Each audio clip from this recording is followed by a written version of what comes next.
नमस्कार मित्रांनो, ठरलं तर मग या मालिकेच्या आजच्या भागात आता कल्पना ताई आणि प्रतापराव आता त्यांच्या गप्पा चालू असतात आणि त्याचवेळी प्रिया त्या ठिकाणी येते आणि कल्पना ताईंना म्हणते, मी काय म्हणते आई, मी आता म्हणजे बरेच दिवस झाले मी साडी नेसते हो, पण अगदी मनापासून, पण आता मी जर ड्रेस वगैरे घातले तर चालतील का? कल्पना ताई म्हणतात, अगं पण मी तुला म्हणालेच नाहीये की तू साडीच नेस. तर प्रिया म्हणते, नाही पण पूर्णा आजी आणि तुला दोघांनाही साड्या आवडतात, मला चांगलंच माहीत आहे. तर कल्पना ताई म्हणतात, हो पण मी माझ्या सुनांवर कधीच जबरदस्ती केली नाही की तुम्ही साडीच नेसा, त्यांना जे हवं ते घालू शकतात आणि जे करायचं आहे ते करू शकतात, त्यांना पूर्ण स्वातंत्र्य आहे, अगदी मुलींप्रमाणेच.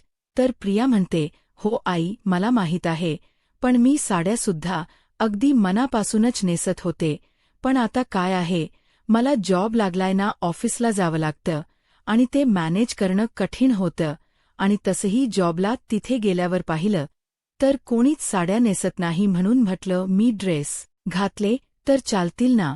तर कल्पना ताई म्हणतात, हो काहीच हरकत नाहीये, मी तुला साड्या नेस असं कधी म्हटलंच नाही, तर ड्रेस घालण्यासाठी का आडवेन? तर प्रिया म्हणते, काही हरकत नाही असं म्हणत प्रिया आता खुश होते आणि मनाशीच म्हणते, आता मला अधिराजने दिलेला ड्रेस घालता येणार. तर हे सगळं काही सायलीने ऐकलेलं असतं. सायली मनाशीच म्हणते, अचानक हिला साड्यांचा कंटाळा का यायला लागला, बरोबर अधिराज भाऊजींवर छाप पडायची असेल ना, आणि त्यासाठीच हे सगळं काही चालू असेल, ही नाटक त्यासाठीच चालू आहे. सायलीने प्रियाचं हे बोलणं अगदी बरोबर ओळखलेलं असतं. प्रियाचा हा डाव सायलीच्या लक्षात येतो. तर दुसरीकडे पाहायला मिळतं कल्पना ताई आणि प्रतापराव त्यांच्या रूममध्ये असतात आणि त्याचवेळी इथे अस्मिता धावत पळत बाळाला घेऊन येते आणि म्हणू लागते, मम्मा बघ ना बाळ किती रडते, तो मघापासून खूप रडतोय. तर प्रतापराव म्हणतात, थांब, अश्विनसुद्धा घरी नाहीये, मी लगेच अश्विनला फोन करतो. तर कल्पना ताई म्हणतात, नाही, त्याची काहीही गरज नाही, बाळ आता शांत होईल. तर आता अस्मिता म्हणू लागते, मम्मा किती रडतोय, बघ ना केव्हापासून रडतोय. तर कल्पना ताई म्हणतात, हो तू जरा शांत रहा असं म्हणत कल्पना ताई आता बाळाला बांधलेलं असतं ते कापड सोडतात आणि त्यानंतर कल्पना ताई म्हणतात, बाळाला गॅस झालाय, त्याच्यामुळे त्याच्या पोटात दुखतं, थांब आता बरं होईल, आपण आत्ता बरं करू त्याला असं म्हणत कल्पना ताई बाळाच्या हातापायांचे व्यायाम करतात आणि त्यानंतर कुठे बाळ शांत होतं आणि हसू लागतं. कल्पना ताई म्हणतात, बघितलं का आता कसा शांत झालाय, असं बाळाला खेळवायचं, असा त्याचा व्यायाम करायचा, म्हणजे त्याला बरं वाटणार. अस्मिता म्हणू लागते, बरं झालं मी तुमच्याकडे घेऊन आले, मी तर घाबरूनच गेले होते. तर आता कल्पना ताई म्हणतात, अजिबात घाबरायची गरज नाही. तर अस्मिता म्हणते, बघ ना मम्मा, म्हणजे मी आता आई झाले तरी सुद्धा मला आणि माझ्या बाळाला माझ्याच मम्माची गरज पडते. कल्पना ताई म्हणतात, होतं असं कधीतरी, कारण शेवटी प्रत्येक गोष्टीला अनुभव लागतो, आता अनुभवानेच माणूस हळूहळू शिकतो, तुला सुद्धा या सगळ्या गोष्टींची सवय होईल. आणि अस्मिता तू याच्या एवढी होतीस ना, त्यावेळी अशीच रडायचीस, मग मी किंवा डॅड तुला असंच फिरवत असायचो, अशाच फेया मारायचो आणि मग कुठे तू शांत व्हायची. आता कल्पना ताई अस्मिताच्या लहानपणीच्या गोष्टी सांगताच अस्मिताचे डोळे पाणवतात. आता प्रतापराव अस्मिताला म्हणतात, अस्मिता बाळा काय झालंय का रडते यस? कल्पना ताई अस्मिताला म्हणतात, बाळा काय झालंय? अस्मिता म्हणू लागते, मम्मा डॅड तुम्ही लहानपणापासूनच माझ्यावर किती प्रेम करताय. कल्पना ताई म्हणतात, तू तर आमची मुलगी आहेस. अस्मिता म्हणते, तेच तर, तुम्ही आज आहात म्हणून मी आहे, नाहीतर माझं काय झालं असतं. बाळ मगाशी इतकं रडत होतं, मी सचिनला म्हणाले, सचिन अरे बघ ना आपलं बाळ किती रडतं. तर सचिन मला म्हणाला, जा इथून, मला डिस्टर्ब करू नकोस. आता हे ऐकताच प्रतापराव आणि कल्पना ताईंना राग येतो. कल्पना ताई म्हणतात, काय सचिन असं म्हणाला, हा बाप आहे की कोण आहे? तर्प. रतापराव म्हणतात, अस्मिता, तू विचार करू नकोस, आणि कल्पना, तू चिडूही नकोस. अगं, आपण फक्त अस्मिता आणि तिच्या बाळाकडे लक्ष द्यायचं आहे. बाकी कोण कसं वागतंय याकडे आपल्याला पाहायचंही नाहीये. आणि त्या सचिनकडून तर अपेक्षा काय ठेवणार. त्यामुळे अस्मिता, तुला रडायची काहीच गरज नाहीये. तर प्रतापराव कल्पना ताईंना म्हणतात, कल्पना, अगं, तिच्या बाळाला तू तर शांत केलंस, मग आता आपलं बाळ रडते, त्याला कोण शांत करणार आता. असं म्हणतातच अस्मिता हसू लागते. कल्पना ताई अस्मिताचे लाड करत म्हणतात, बघ किती क्यूट दिसतेस हसताना, अशीच आयुष्यभर हसत रहा. आणि अस्मिता, एक गोष्ट कायम लक्षात ठेव, तुझ्यासोबत कोण असो किंवा नसो, परंतु तुझे मम्मा आणि डॅड कायम तुझ्यासोबत आहे. असं म्हणताच अस्मिता लगेच कल्पना ताईंना मिठी मारते. कल्पना ताई अगदी प्रेमानेच अस्मिताला जवळ घेतात आणि म्हणू लागतात, माझं ते बाळ, असं म्हणत तिचे लाड करू लागतात. तर दुसरीकडे पाहायला मिळतं, अर्जुन आता नेहमीप्रमाणेच ऑफिसला निघालेला असतो. अर्जुनचा मूड फ्रेश असतो आणि म्हणून अर्जुनने गाडीमध्ये छान गाणी लावलेली असतात. आता जयेशच्या सतत अर्जुनला फोन येत असतो, परंतु अर्जुनचं काही लक्ष नसतं. आणि त्याचवेळी पोलिसांची गाडी अर्जुनचा पाठलाग करत असते. आता अर्जुनला हे काहीच माहीत नसतं आणि अचानकच पोलिसांची गाडी अर्जुनच्या गाडीसमोर येऊन उभी राहते. आता पोलीस अर्जुनची गाडी थांबवतात. अर्जुन म्हणतो, काय झालंय साहेब, तुम्ही माझी चूक नसताना अशी गाडी का थांबवली आहे. तर आता इन्स्पेक्टर साहेब अर्जुनला म्हणतात, का विचारून गाडी थांबवायला हवी का, की एक प्रतिष्ठित वकील असल्यामुळे स्पेशल ट्रीटमेंट द्यायला हवी. तर अर्जुन म्हणतो, मी स्पेशल ट्रीटमेंट मागत नाहीये किंवा असं काही म्हटलंच नाहीये, पण माझी चूक नसताना तुम्ही माझी गाडी का थांबवली एवढंच तर मी विचारत आहे. तर आता हवालदार साहेब अर्जुनला म्हणतात, सर, तुमच्या गाडीला नंबर प्लेट नाहीये आणि म्हणूनच सरांनी तुमची गाडी थांबवली आहे. अर्जुन म्हणतो, कसं शक्य आहे.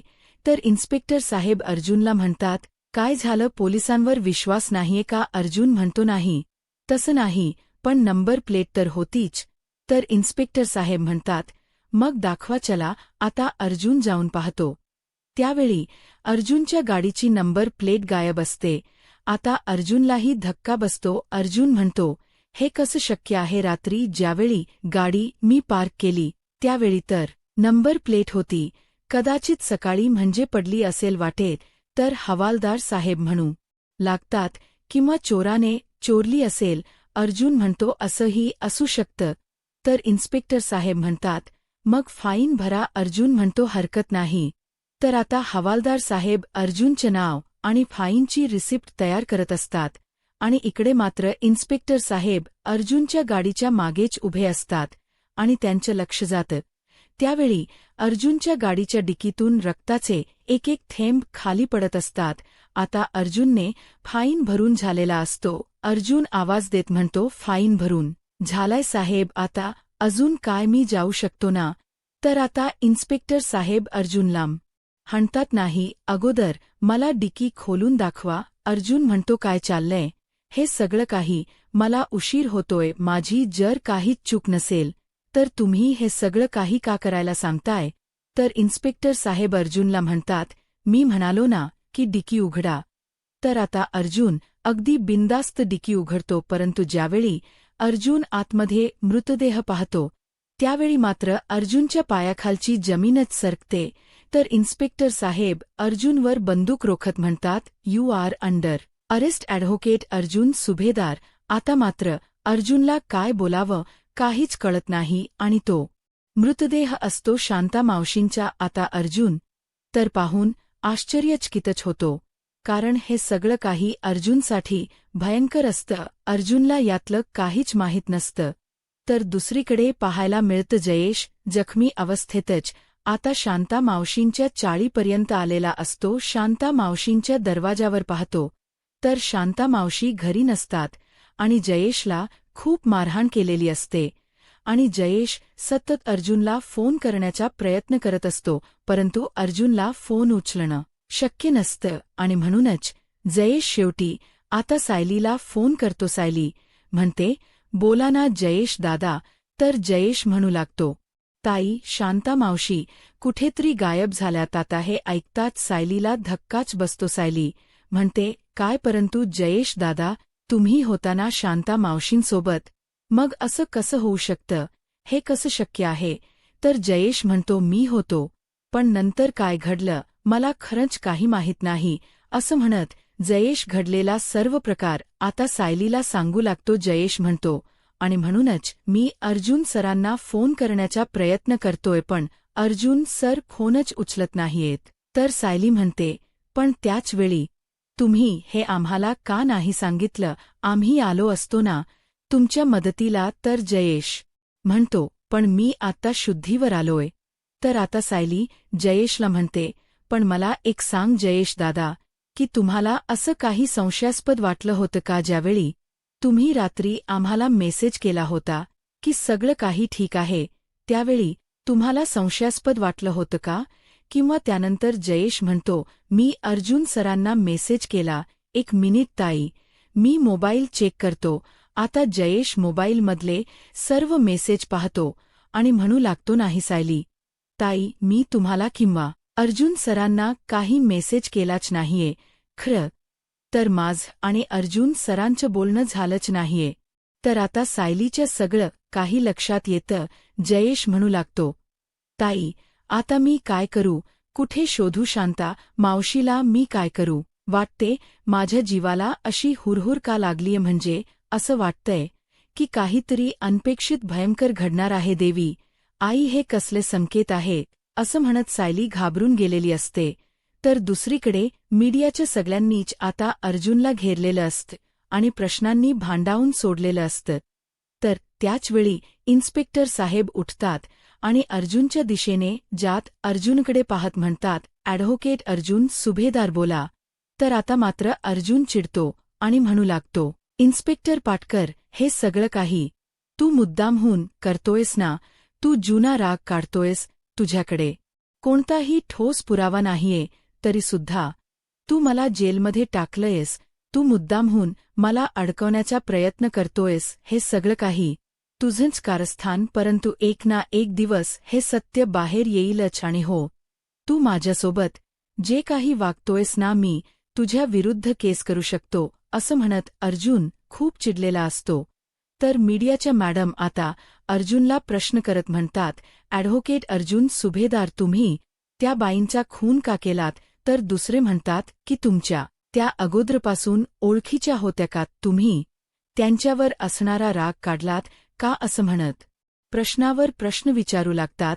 अर्जुन म्हणतो, मी तुमच्या कुठल्याच प्रश्नाची उत्तरं नाही देऊ शकत. तर आता मीडियाची माणसं अर्जुनला म्हणतात, परंतु आम्हाला परमिशन मिळाली आहे, त्यामुळे तुम्हाला उत्तरं द्यावीच लागतील. तर अर्जुन म्हणतो, मी निर्दोष आहे. मी कोणाचाही खून केला नाही किंवा कुठलाही गुन्हा केला नाही. तर मीडियाच्या मॅडम अर्जुनला प्रश्न करत म्हणतात, साहेब, जर तुमच्या यामध्ये हातच नाहीये, तर मग ती डेड बॉडी तुमच्या गाडीत कशी आली? तर आता अर्जुन त्यांच्या प्रश्नाचं उत्तर देत म्हणतो, मी आता तुम्हाला कोणत्याही प्रश्नाची उत्तरं इथे देणार नाही. जी काही उत्तर द्यायची आहे ती मी कोर्टातच देईन. मी मीडियाला काही सांगणार नाही. तर मीडियाची माणसं अर्जुनला म्हणतात, सर, तुम्हाला उत्तर द्यावंच लागेल. तुमच्याशी बोलण्याची आम्हाला परवानगी मिळाली आहे. तर आता अर्जुन म्हणतो, इन्स्पेक्टर, तू जे काही करतोयस ना ते महागात पडेल, कारण हे सगळं काही कायद्याच्या उलट करतोयस. हे कायद्यात बसत नाही. आत्ताच्या आता यांना इथून जायला सांग. आता मात्र इन्स्पेक्टर साहेब म्हणतात, चला चला, काय करताय तुम्ही? तिथे तुम्हाला इथे यायची परवानगी कोणी दिली? असं म्हणत आता इन्स्पेक्टर साहेब आता अर्जुनचे खोटो त्याच्याशी प्रश्न विचारून झाल्यानंतर त्यांना उलट बोलतात आणि तिथून त्यांना जायला सांगतात. आता मीडियाच्या माणसांचं काम झालेलं असतं आणि इन्स्पेक्टर पाटकर यांचेही काम झालेलं असतं. इन्स्पेक्टर पाटकर अर्जुनकडे पाहून हसू लागतात. अर्जुन म्हणतो, इन्स्पेक्टर पाटकर, तू हे सगळं काही चुकीचं करतोयस. तुला काय वाटतं रे? या सगळ्यामध्ये मी तुला अडकवलं होतं. तू माझ्यामुळे सस्पेंड झाला नाहीयेस, तर तू त्यावेळी सुद्धा बेकायदेशीर वागत होतास म्हणून सस्पेंड झालास आणि आता सुद्धा तू बेकायदेशीरच वागत आहेस. माझ्यावर कुठलेही आरोप लावून तू मला अडकवण्याचा प्रयत्न करतोयस. पण एक गोष्ट लक्षात ठेव, मी बाहेर आलो ना की मग तुला या सगळ्या प्रश्नांची उत्तर देईन. तर आता इन्स्पेक्टर साहेब म्हणतात, मी तुला बाहेर येऊ देईन. तर ना, आता सध्या तू लॉकअपमध्ये आहेस ना, हेच माझ्यासाठी पुरेस आहे. अर्जुन म्हणतो, मला फोन करू दे. तर आता इन्स्पेक्टर साहेब म्हणतात, देणार नाही. अर्जुन म्हणतो, तुला हे चांगलंच माहीत आहे की मी बाहेर आल्यानंतर मी तुझी काय अवस्था करू शकतो. त्यामुळे आता मला फोन करायचा आहे. तर इन्स्पेक्टर साहेब हवालदार साहेबांना आवाज देतात आणि म्हणतात, ॲडव्होकेट अर्जुन सुभेदार यांना बाहेर घेऊन या. आणि हो, बेड्या घालूनच आता हवालदार साहेब आता इन्स्पेक्टर साहेबांच्या ऐकतात आणि अर्जुनला फोन करण्यासाठी बाहेर घेऊन येत असताना त्याच्या हातात बेड्या घालतात. आता अर्जुन बाहेर येताच पहिला फोन सायलीला करतो. सायली पाहते तर एक वेगळा नंबर असतो. सायली म्हणते, हॅलो, कोण? अर्जुन म्हणतो, सायली, मी बोलतोय. आता मात्र सायलीला धक्काच बसतो. सायली म्हणते, हा कुठला नंबर आहे? अर्जुन म्हणतो, आता मी जे काही सांगतोय ते शांतपणे ऐकून घे. मी पोलीस स्टेशनमध्ये आहे. मला अटक करण्यात आली आहे एका गुन्ह्याखाली. आता हे ऐकताच सायलीला धक्काच बसतो. तिच्या पायाखालची जमीनच सरकते. सायलीला काय बोलावं काहीच कळत नाही. तर दुसरीकडे कल्पना ताई आणि हॉलमध्ये असतात आणि त्यावेळी प्रतापराव मोठ्यानेच आवाज देत म्हणतात, कल्पना. तर कल्पना ताई म्हणतात, काय झालंय?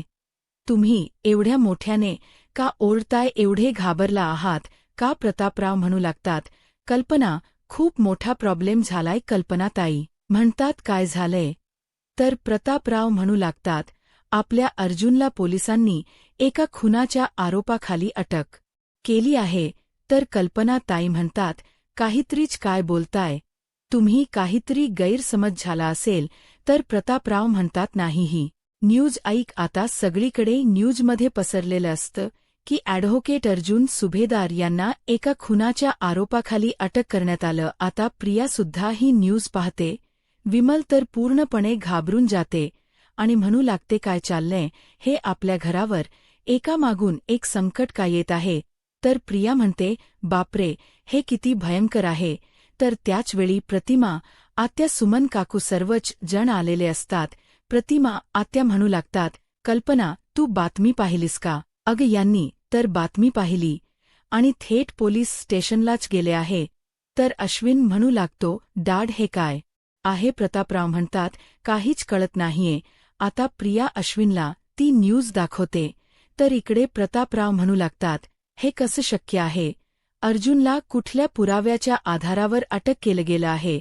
आणि अर्जुन असं करणं शक्यच नाही. हे कोणीतरी अर्जुनला मुद्दामहून फसवण्यासाठी केले. परंतु जरी अटक झाली तरी एखादा फोन करण्याची परवानगी असतेच ना. म्हणूनच प्रतापराव कल्पना ताईंना विचारतात, कल्पना, तुला फोन आला होता का? कल्पना ताई म्हणतात, नाही. पण सायली कुठे आहे? असं म्हणताच प्रतापराव सायलीला हाक मारतात. तर सायली जिना उतरत येत असते. ती पूर्णपणे घाबरून गेलेली असते. सायली खाली येताच कल्पना ताई सायलीकडे पाहतात. तिच्या डोळ्यातून फक्त अश्रू गळत असतात. प्रतिमा आत्या सायलीला म्हणतात, सायली, तुला अर्जुनचा फोन आला होता का? परंतु सायली काहीच बोलत नाही. कल्पना ताई सायलीकडे जातात. सायलीला म्हणतात, सायली, तुला अर्जुनचा फोन आला होता का? तर सायली म्हणते, हो, पोलीस स्टेशनमधून यांचा फोन आला होता. त्यांना एका खुनाच्या आरोपाखाली अटक केली गेली आहे, असं म्हणतात. सायली लगेच कल्पना ताईंना मिठी मारते. कल्पना ताई सायलीला सावरतात. घरातील सर्वच जण या बातमीने हादरून गेलेले असतात. तर दुसरीकडे पोलीस स्टेशनला आपल्याला पाहायला मिळतं इन्स्पेक्टर पाटकर आता अर्जुनला म्हणतात, तुला आता या खुनाच्या आरोपाखाली अटक झालीच आहे आणि आता गाडीचा पंचनामाही करून झालाय आणि इन्व्हेस्टिगेशन पण चालू झालंय. मग आता हा खून तू का केलास हे आम्हाला सांगशील का? तर अर्जुन म्हणतो, मी मघापासून ओरडून तुम्हाला एकच सांगतोय की मी कुठलाही खून केला नाही. तर इन्स्पेक्टर साहेब म्हणतात, कसं आहे ना वकील साहेब, आता खून तुम्ही केला आहे, तुमच्याच गाडीत ती बॉडी सापडली आहे, म्हणजे हे सिद्ध होते की खून तुम्हीच केलाय. पण कसं असतं, तू एवढा डोकेबाज वकील आहेस आणि एखादा खून कसा पचवायचा, एखादी गोष्ट कशी पचवायचीही तुला चांगलीच माहीत असेल, पण तू मात्र माती खाल्लीस असं म्हणत आता इन्स्पेक्टर साहेब अर्जुनवर भलते चलते आरोप करू लागतात. इन्स्पेक्टर साहेब अर्जुनला म्हणतात, ती शांता नावाची बाई, तिला तू आधीपासूनच ओळखत होतास हे आम्हाला कळलंय म्हणे. तू तिच्या घरी जायच्यास आता तर म्हणे तू तिला एका वेगळ्या घरी नेऊन ठेवलं होतंस म्हणत संशयाने अर्जुनवर नको नको ते आरोप करू लागतात. आता या सगळ्या गोष्टी आम्हाला कळाल्यात. मग त्या बाईचा तू खून का केलास हे सांगशील का? आणि हो हे बघ सुभेदार, तुला जर सांगायचं नसेल तर आता तुझ्याकडून कसं वधवून घ्यायचं हे मला चांगलंच माहीत आहे असं म्हणत आता त्यांनी हातात आपली काठी घेतलेली असते. तर अर्जुन ठणकावून सांगतो, तुला पाटकर जे करायचं आहे ना ते कर, मी तुला घाबरत नाही. पण मी जे केलं नाहीये, मी जो गुन्हा केला नाहीये तो मी कबूल करणार नाही. आणि आता मी तुला काहीच उत्तर देणार नाही. मला जे काही उत्तर द्यायचं आहे ना ते मी कोर्टातच देईन. इन्स्पेक्टर साहेब अर्जुनला म्हणतात, काय आहे ना सुभेदार, आता जरी तू गुन्हा कबूल नाही केलास तरी तुला कोर्टात हे सांगावंच लागेल की त्या बाईचा आणि तुझा संबंध होता नाही आहे. म्हणजे त्या बाईची सगळी हिस्ट्री आम्ही काढली आहे. ती बाई कोणते धंदे करायची हेही आम्हाला माहीत आहे. म्हणजे या सगळ्यामध्ये तू सुद्धा सामील होतास. याचा अर्थ त्या बाईने तुझी भागीदारी दिली नाही म्हणून तू असा राग काढलास. याचा अर्थ पैशासाठी तू हे सगळं काही केलंस. हे अजून काही म्हणजे शांता काही धंदा करायची हे आम्हाला चांगलंच माहीत होतं, पण ती जरा वयाने जास्त होती. मग तिच्या ओळखीच्या तरण्या तर कोणीतरी असतीलच ना, मग त्याच्याशी तुला लफड करायचं असेल म्हणून असं म्हणत आता इन्स्पेक्टर साहेब अर्जुनला राग यावा यासाठी त्याच्यावर आरोप करत असतात. परंतु अर्जुन काही त्यांच्याकडे पाहत बोलत नाही. आता मात्र इन्स्पेक्टर साहेब चिडतात आणि म्हणू लागतात, काय झालं ॲडव्होकेट अर्जुन? सुभेदार, आता तुम्हाला उत्तर द्यावंच लागेल. अर्जुन म्हणतो, कारण माझ्याकडे कुठली उत्तर नाहीच आहे. जो गुन्हा मी केलाच नाही त्याचे उत्तर मी का देऊ? आता इन्स्पेक्टर साहेब म्हणतात, बोल, नाहीतर या दांड्याने तुझे डोळे खोडेन. अर्जुन आता सायली अर्जुनला कशाप अरकारे निर्दोष सोडवेल. आता पुढे काय होईल हे पाहायला आत्ताच माझा महाराष्ट्र या यूट्यूब चॅनलला सबस्क्राईब करा. धन्यवाद.